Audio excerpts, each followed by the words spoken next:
All right.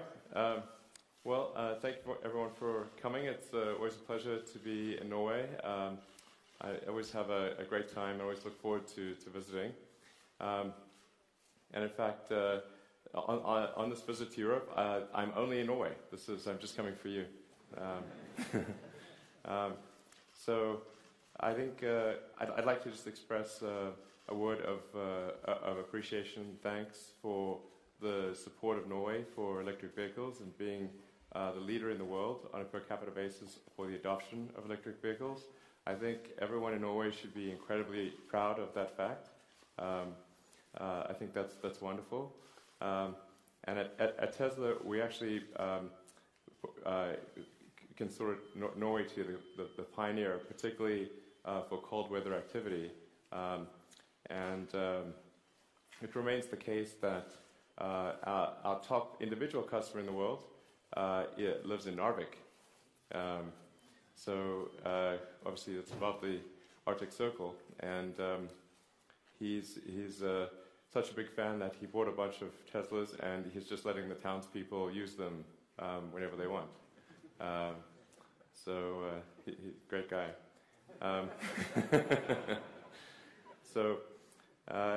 Let's see.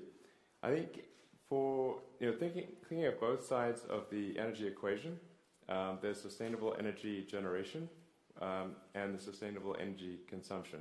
So on the one side, Norway has a tremendous structural advantage with the fjords and being able to generate immense amounts of hydropower.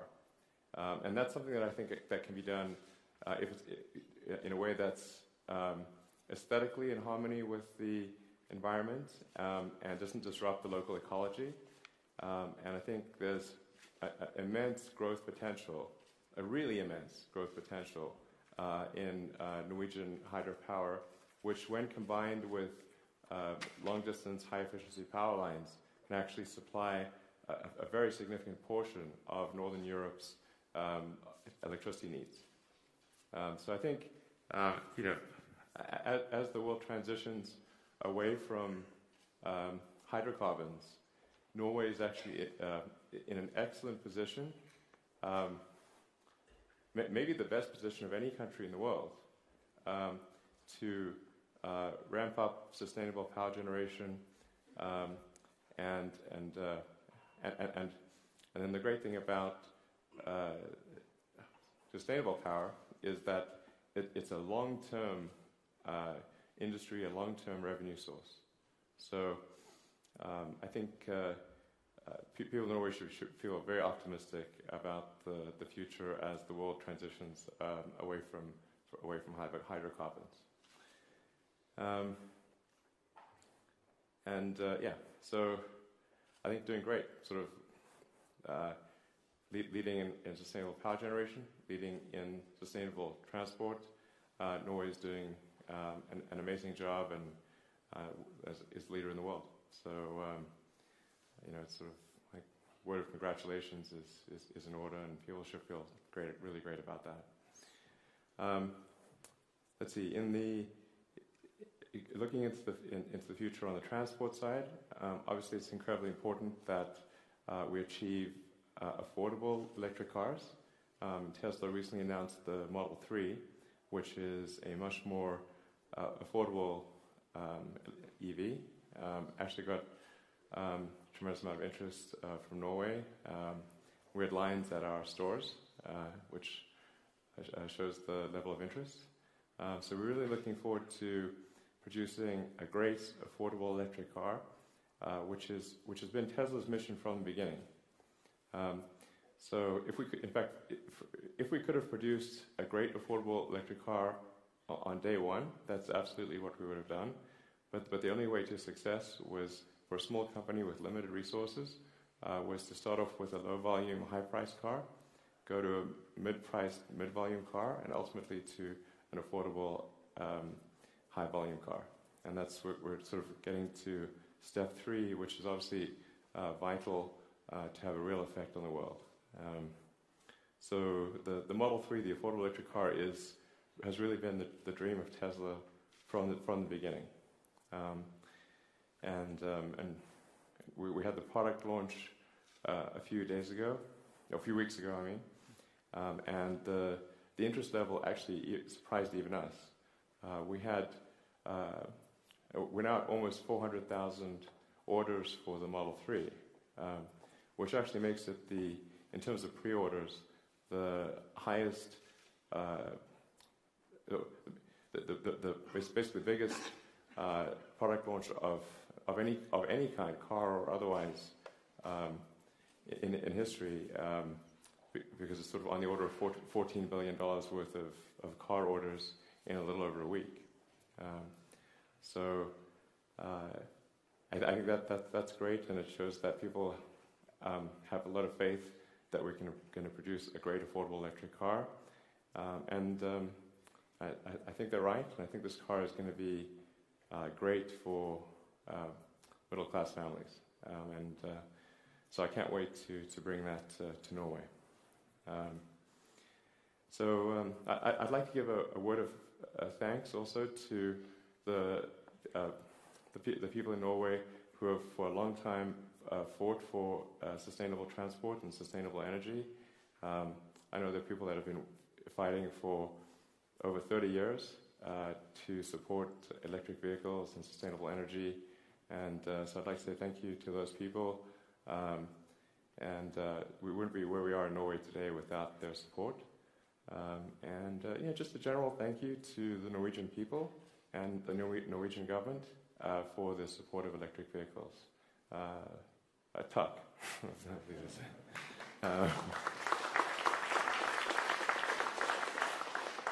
Yeah. So I have a phrase I frequently say, which is, I love Norway.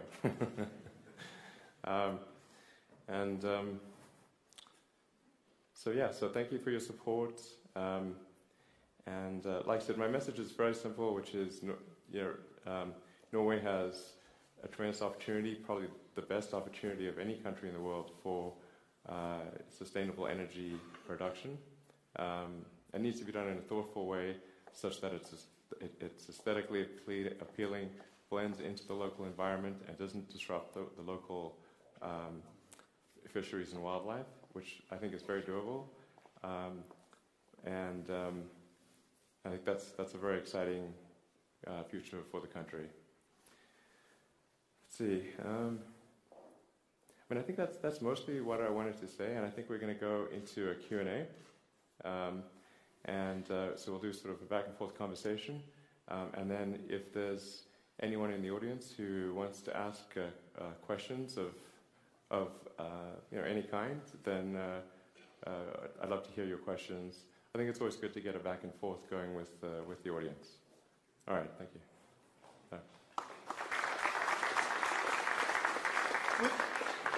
Would you prefer some questions from the audience now, or should we sit down with the minister and I think take let's sit down with the minister, have that discussion, and then turn it to audience questions. Thank you. All right. Okay.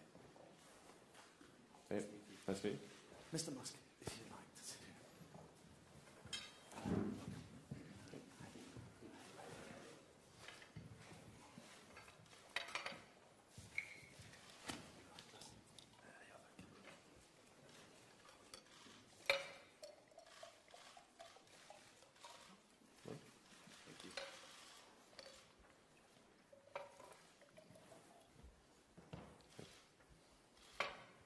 Well, Mr. Minister, let me ask by asking you. He's saying thank you to Norway, and that we are in such a special global position to be the sort of forerunning country. What's your initial reaction to that? Well, I'm glad if Norwegian policies and Norwegian consumers, not the least, have aided the development of new products, electric cars. I'm also glad to see, though, that many of the big car producers are looking at what you're doing and are trying to compete, and trying to outdo you. Yeah. However, what impressed me when I visited your factory in San Francisco in November last year was not the idea with the people saying that we're going to produce a better car, but it's also the idea that by doing this we're going to change the world. We're going to change the way business works. We're going to change the way the market works by producing, not by trying, they didn't plead with me, you have to ban the fossil fuel car. The idea was that, well, the fossil fuel car, that's meeting the demands today, the necessity for mobility. However, we're going to produce the next product, the better product, which means that even with the fossil fuel cars being available, people are not going to want to buy them. Yeah. And that's where I think, showing that you, however, getting a little bit of government aid from around the world, you are going to beat the competitors in the marketplace, not by having politicians ban the competition. I agree. I totally agree. Our philosophy at Tesla from the beginning has been to show that an electric car, if it's designed well, can actually be better than an internal combustion car. For a long time, people were under the impression that electric cars had to be slow, not good looking, low range, kind of like a golf cart. And so it was extremely important to break that misperception, to change that misperception. And I think with the sports car, the Roadster, we were able to show you can actually have a fast electric car with good handling, long range, that looks good, even though it was very expensive. And then with the Model S, we're showing you can actually have an electric car as a daily driver. And it can compete against the best of the gasoline or diesel premium EVs. And now with the Model 3, we're our third generation with much higher economies of scale. We've got the Gigafactory, and we've got the much higher volume production line. And there's really two things that are necessary to achieve a compelling mass market product. You need to have multiple design iterations, and you need economies of scale. So I think we're finally taking a long time, and it's been a difficult journey, very difficult journey, but I'm super excited about being able to produce a car that most people can afford. And there'll be future cars that are even more affordable down the road. But with something like the Model 3, it's designed to be able to achieve. It's designed such that roughly half of people can afford the car, and then with fourth generation and smaller cars and whatnot, we'll ultimately be in the position where I think almost everyone can afford the car. But if I may, when you look in the future, how long until you really don't care about government policies when it comes to subsidies or tax deductions, where the product is affordable enough that you compete head-to-head with fossil fuel cars? Yeah, I think that's an excellent question. The thing that I think people don't totally appreciate is that every fossil fuel car is quite heavily subsidized. It may not seem like that, but it is. So if you look at like the IMF study, the IMF, which doesn't have any axe to grind one way or the other, they don't make electric cars and they're not part of the oil and gas industry. It's just a scientific analysis. They concluded that the subsidies to oil and gas are at least $6 trillion per year, and I think most people don't realize that. And so every time you see a gasoline car going down the road, imagine a big Kroner sign on top of that car. In front of it. Yeah, exactly. It's heavily subsidized because of both the direct subsidies that the oil and gas companies get, which are enormous, and the subsidy on the negative effect of the environment. So what we effectively have, this is economics 101. Like basically every economist would agree with this, is that whenever you have an unpriced externality, essentially where the use of a product causes long-term damage to the environment, that is a true cost. And if that cost is not incorporated into the price of petroleum, then effectively it's a subsidy. So it's real important to appreciate this, because I think a lot of people just don't even know the level of subsidies that oil and gas gets in the world. It's really a figure that is so large that it's difficult to even comprehend. So what the subsidies and incentives are really intended to do is to even the playing field. To even the playing field between the tremendous subsidies and incentives that oil and gas gets compared to getting an electric car. So really the thing to do is to try to eliminate the gigantic incentives for gasoline or for oil and gas in order just to compete on a level playing field. Are you happy with the level of subsidies right now, Mr. Minister? I think the level of subsidies will be different from country to country. When you look at some other countries where you really subsidize fossil fuel like gasoline and diesel, of course that's not the direction we want to go into. Yeah. However, what I want you to expand a little bit on is when skeptics talk about the electric car, they say, well, you remove the pollution from the car, but you move it into the coal power plant instead. So does Norway have a lot of coal power plants? Norway does not, but from a European scale, because if we're going to change the world and not just Norway, you have also, how do you make the energy production greener and not just the car? Which is exactly why I emphasized in my talk, Norway has a tremendous geographic advantage with hydropower.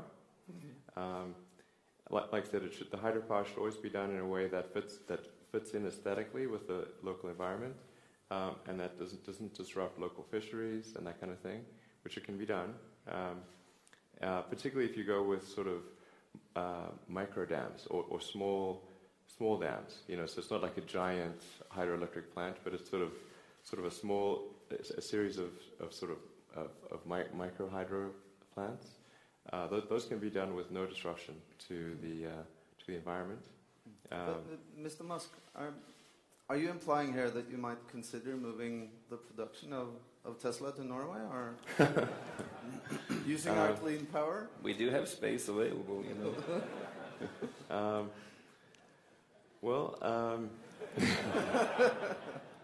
I have to say, even just hiring people for sales and service in Norway has been hard.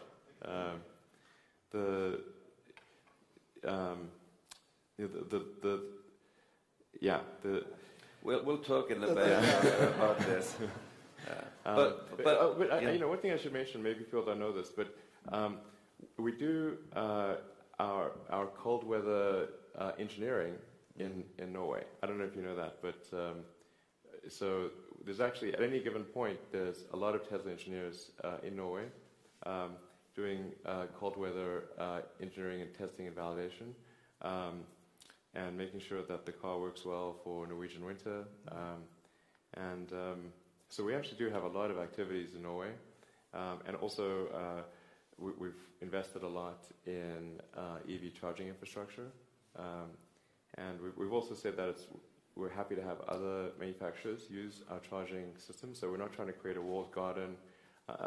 We're really doing our best to help other manufacturers as much as possible. Last year we made our patents freely available to other car companies, and we've done pilot programs with Mercedes and Toyota for EVs to sort of get them educated on electric vehicles. So we're doing our best to be a good sportsman and to facilitate the advancement of sustainable transport.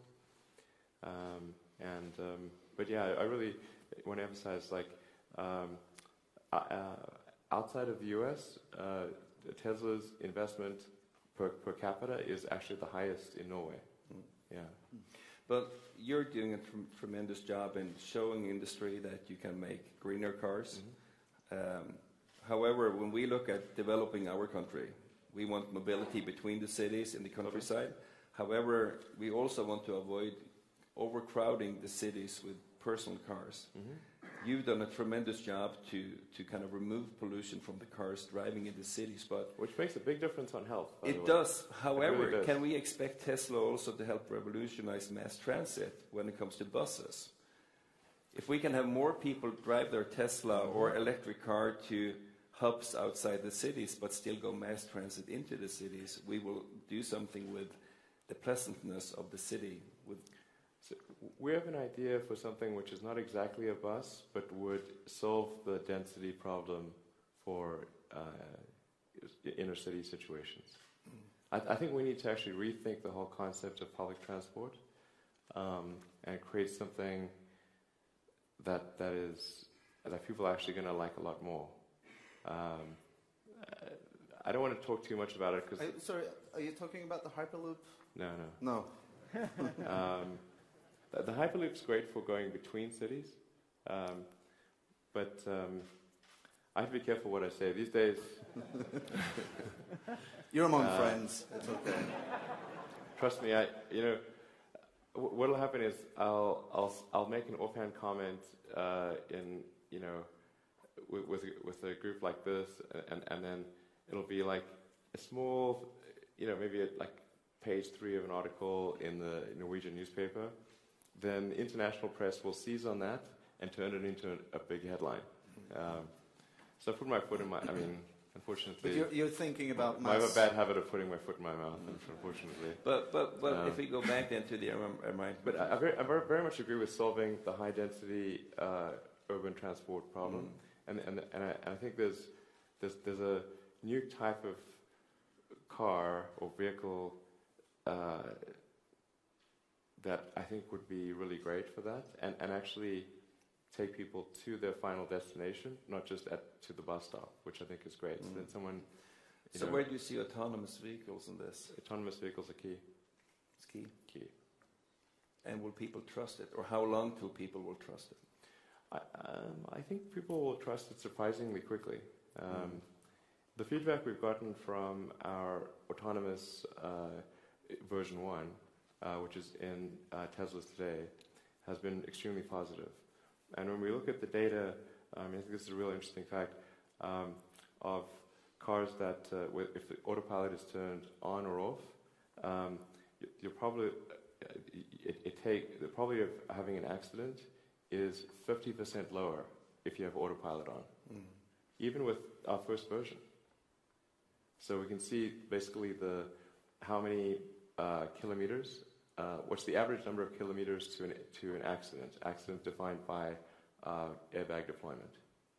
And even with this early version, it's almost twice as good as a person. But to have this work in a society where you have a lot of different automakers from different continents, how important will it be for them to cooperate to make kind of a homogenized system, or is really every car going to be independent, so it doesn't matter what kind of system you have in the other car?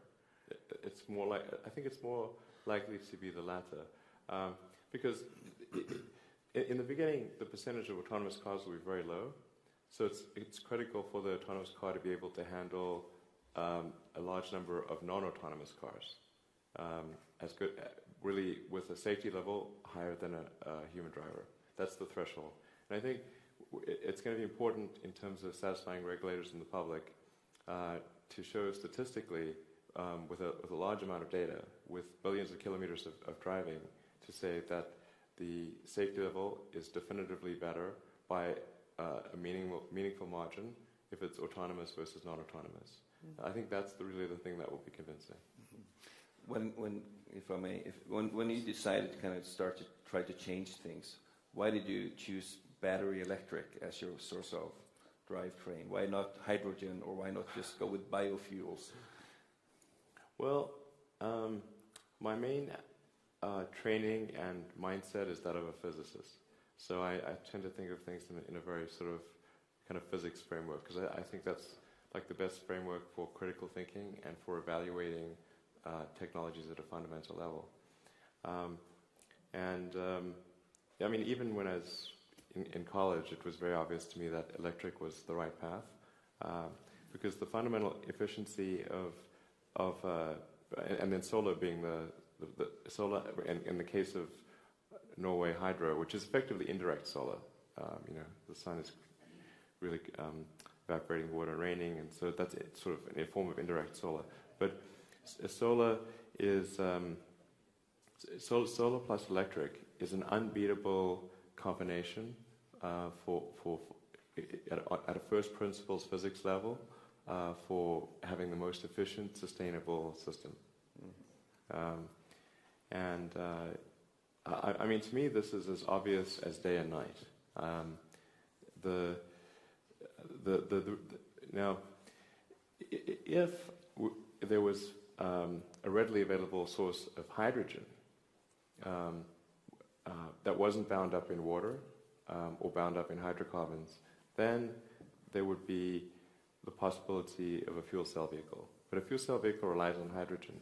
So the only way to get the hydrogen is to electrolyze water and split the hydrogen and oxygen apart, which is a very energy-intensive and inefficient process.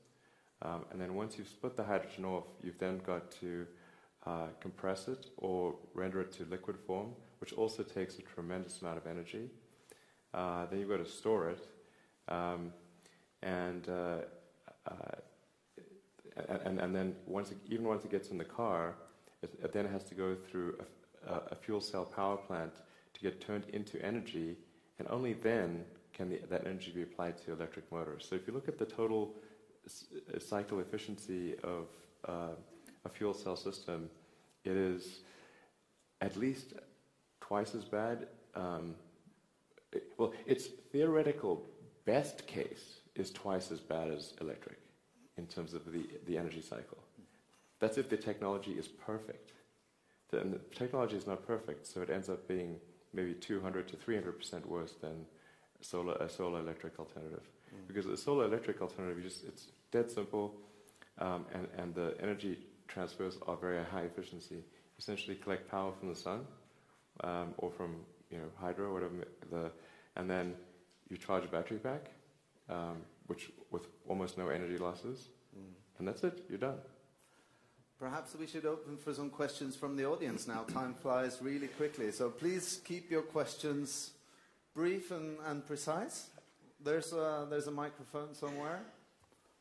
It's over there. Please introduce yourself and.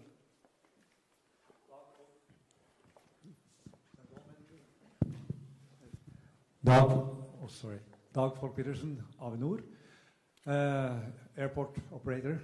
But this is not about the airport, it's about batteries. What we've seen, both about Tesla and SpaceX, impressive. But what about battery technology? We see that Tesla is moving incremental from 85 to 90 and 95, maybe 100.